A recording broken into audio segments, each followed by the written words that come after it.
Welcome. I'm Maura Christie and I'm here at the Buffalo and Erie County Botanical Gardens where we're taking a look at events that go on throughout the year. We met up with David Schwartz, president of the gardens, to have him tell us a little bit about what goes into making a show like this. I want to welcome you here today, and today we're going to talk about the succulent show, which started a few weeks ago in September and will go through about the middle of October. So our staff begins prior to the opening of the show months in advance in rooting the succulents and preparing them for whatever creation they want to make. This theme, the theme this year, is about an aquatic theme, and so all of the succulent displays in the show this year were made in-house by our staff and by volunteers. In the main palm dome are two largest succulent exhibits. One of the succulents is a cobra, and it's probably close to 6 feet tall. And if you look at it closely, you can see that it clearly is a cobra in design. And it was created, again, by our staff. They created the entire form. They added in all of the plants to give it this look of a giant cobra snake.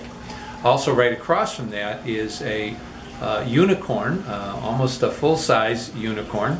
And again, a lot of time and effort went into putting those together. One of the overriding themes here is to expect the unexpected. So most people, when they come into a botanical gardens, won't be looking for an aquatic theme. So what we're trying to do is to create something interesting, something new, something exciting, so that when our guests and visitors come in, they have an opportunity to see the plants arrayed in a totally different way. Our mum show, which starts right after the succulent show, is interesting because it's been a fixture, a part of the botanical gardens for 115 years. The challenge with the mum show, chrysanthemum show, is that most people, when they think of mums, they think of the ones that they can go and get at a big box store. However, the mums that we have here at the botanical gardens are called standard mums. And they can grow to 7 feet in height, and one flower could be almost anywhere from 10 to 18 inches in diameter. And so you don't see those often when you go to a box store to purchase them for the yard. So it's a good idea for those individuals who are really interested in variety and color and different kinds of plants to take advantage of the mum show, but also all of the other shows that we have during the year. Why yoga here? Well, clearly when you think about the tranquility and the peace that this environment creates, what better place to experience yoga than in a natural environment? And we find people coming back session after session because not only are they committed to yoga, but they really do enjoy having that yoga experience right here in the Botanical Gardens. I'm here with Gina Lawatch, yoga enthusiast who appreciates the unique setting here at the Botanical Gardens. The nature of the space and the circular figure in the middle really brings the class together as one. I believe the sun that shines through the ceiling and the tranquil and peaceful space really lets people escape their stress and anxiety.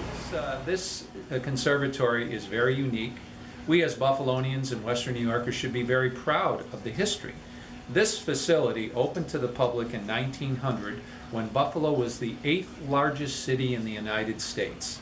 It had more millionaires per capita than any other city in the United States.